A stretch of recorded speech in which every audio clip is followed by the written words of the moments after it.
Second problem on Gram-Smith orthogonalization procedure. The given signals are S1, S2 and S3.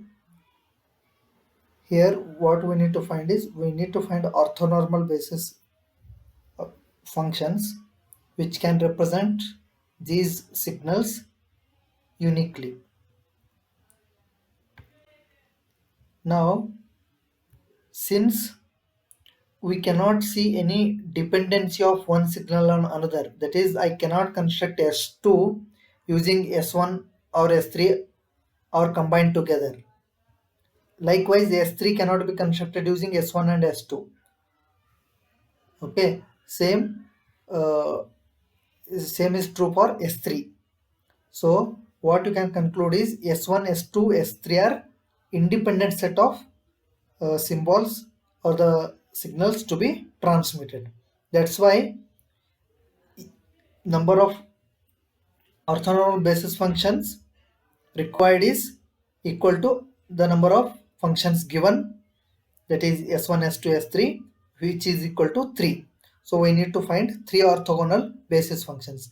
In earlier example, the first problem, we had 4, m is equal to 4, but n is lesser than m, which is 3, because there was a signal S4 of t which was dependent on other signals.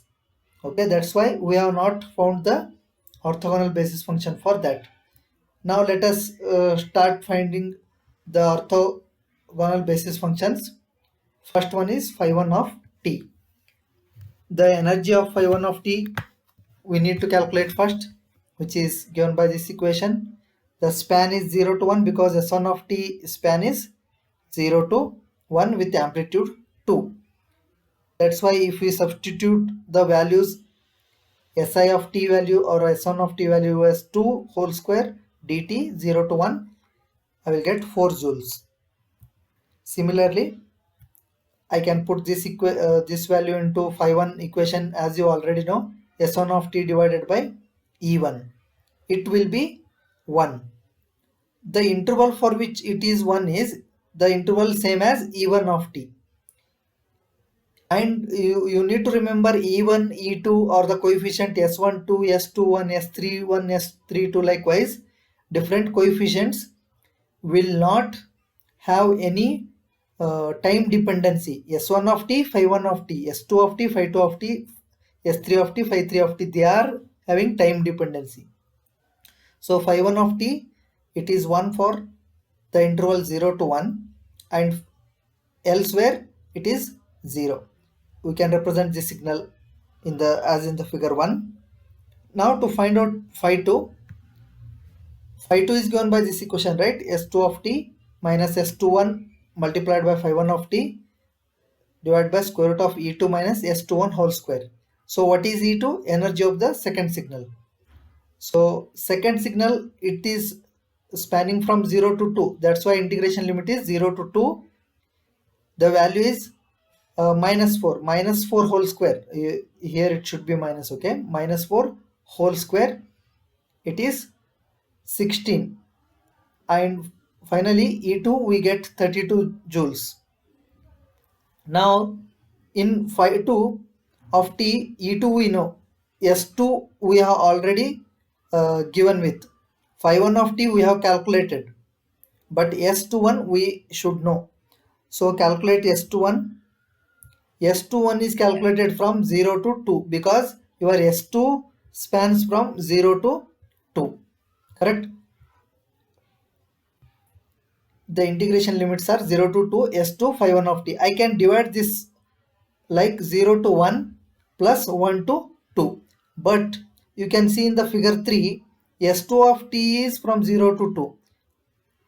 Phi1 of t is only from 0 to 1. So there is common area between these two. So 0 to 1, there is a common area. 2 to, that is 1 to 2, the multiplication will lead to 0 value. So we can take out this integration and we can only write 0 to 1. And corresponding value of S21 if we calculate after integration is, we are going to get minus 4. Here also I had earlier written the time bound, but these are coefficients and they are constant. They are not subjected to any time bound because it is not function of time. S21, E1, E2, S31, S32 are not the function of time, so we should not write like that. So this is again wrong. These two are correct. Okay, I hope you understood this one. Now let us calculate phi 2 of t. Phi 2 of t, again we have to calculate in two intervals, 0 to 1. What happens at the 0 to 1? S2 of t is, what is the S2 of t value? See figure 4, minus 4. 0 to 1 it is minus 4. S21 minus minus of S21 into phi 1 of t. If we multiply these two signals S21 and phi 1 of t, we will get minus 4 in this interval 0 to 1. So this is minus 4. Here minus of minus 4 is plus 4. Minus 4 plus 4 will be 0. So in this interval, phi 2 of t will be 0. In the next interval, 1 to 2, what we have?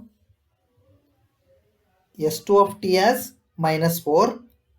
The product of S21 into phi 1 of t is 0. So minus 4 minus 0 will be minus 4. So we are going to get S21 as minus 4. Now you can see minus 4 multiplied by 0. Phi 1 of t is 0, no? Phi 1 of t is 0. Because of that, you are going to get S2 of t minus 0 as S2 of t only, which is where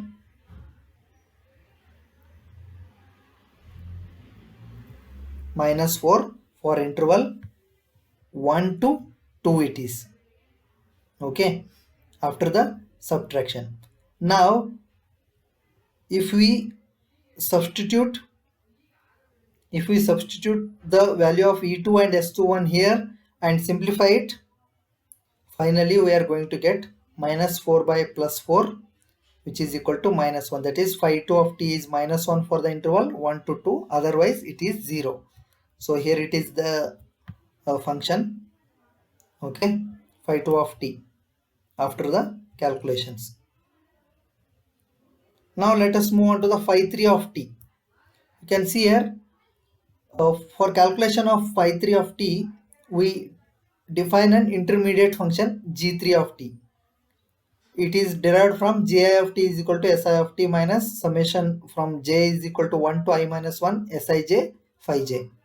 What is I value for this particular phi 3 of t? I value we choose as 3. So g3 of t we are going to calculate. S3 of t minus j is equal to 1 to,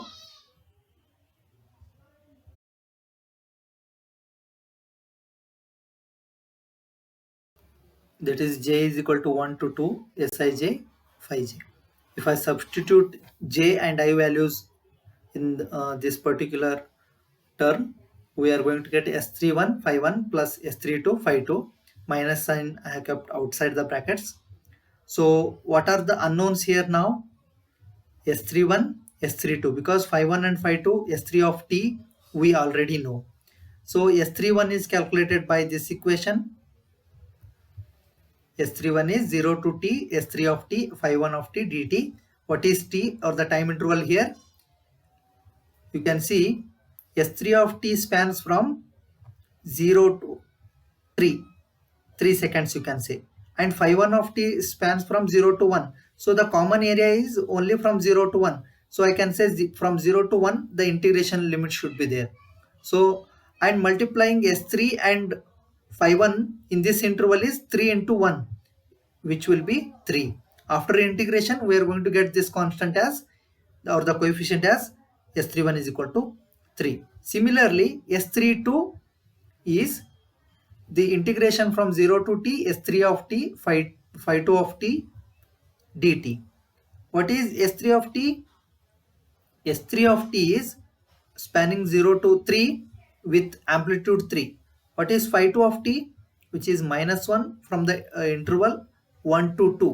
So from 1 to 2, in this interval only the signal will be there. So we can change the limits as 1 to 2, and the S3 of t value is +3, phi2 of t in this interval is -1. After doing the integration, we are going to get S3 of 2 is -3. Let us now substitute these values in G3 of t equation. We are going to get S3 of t minus 3 phi 1 of t plus 3 phi 2 of t. Now let us examine what is phi 1 and what is phi 2. Phi 1 of t is 1 for interval 0 to 1, and phi 2 of t is 1 for it should be -1. Okay, again here it should have been -1. It is -1 for interval 1 to 2. If we substitute this -351, we'll get this answer, and if we write +3 phi 2 of t, we are going to get this as our result. Now you see S3 minus -351 plus 352, if you do, you are going to get 0. Now again S3 minus -351 value is 0 here, and minus 35 that is plus 352 of t, which is the amplitude of this will be -3. Okay, and +3 -3 will be 0 here, +3 -3 will be 0. At this point this is +3 from 2 to 3. In this interval 2 to 3, -351 of t is also 0, 352 of t is also 0, so 3 minus 0 minus 0 is 3. G3 of t is having a value of +3 in the interval 2 to 3.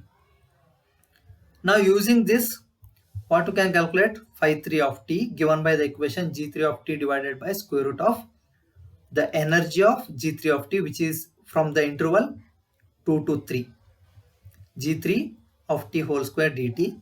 So the G3 of t value is 3, so we can substitute, and after integration we will get this as 9. Square root of 9 is 3, 3 by 3 is +1 for the interval 2 to 3, that is phi 3 of t, which is same as G3 of t, but G3 of t value was, the amplitude level was +3. Okay, here it is 1. So phi 3 of t, how we can write? Phi 3 of t is here with amplitude 1. Phi 1 of t is 0 to 1. Phi 2 of t is 1 to 2. It is -1. Okay, everywhere if I had written as +1 by mistaking, that is it as a phi 1 of t, phi 2 of t should be -1. Okay, here you make a change. Now how to find out S1 of t, S2 of t and S3 of t? What is S1 of t? S1 of t is having an amplitude 2 from 0 to 1. So I can use phi 1 and multiply it by 2. I will definitely get S2 of S1 of t. S1 of t is 2 into phi 1 of t. Similarly S2 of t, how I can write? It is from 0 to 2 -4, S2 of t is. So I can multiply it by -4. So from 0 to 1, we are going to get -4. Next is, I will multiply this phi 2 of t by +4 and add it to the minus of 4 phi 1 of t. So I will get S2 of t. You can verify this by signal addition rules. S3 of t, similarly, I can have S3 of t. It should have the value of +3 from 0 to 3 as the time interval. Now what you can see, multiplied by 3, you will have 3 amplitude 3 from 0 to 1. Multiplied by -3 from 1 to 2, amplitude will be +3. From 2 to 3, amplitude will be +3. So you are going to get S3 of t with this equation. Okay, this is through observation only we are going to get what kind of equation we can use so as to represent the given signals in terms of orthonormal basis functions.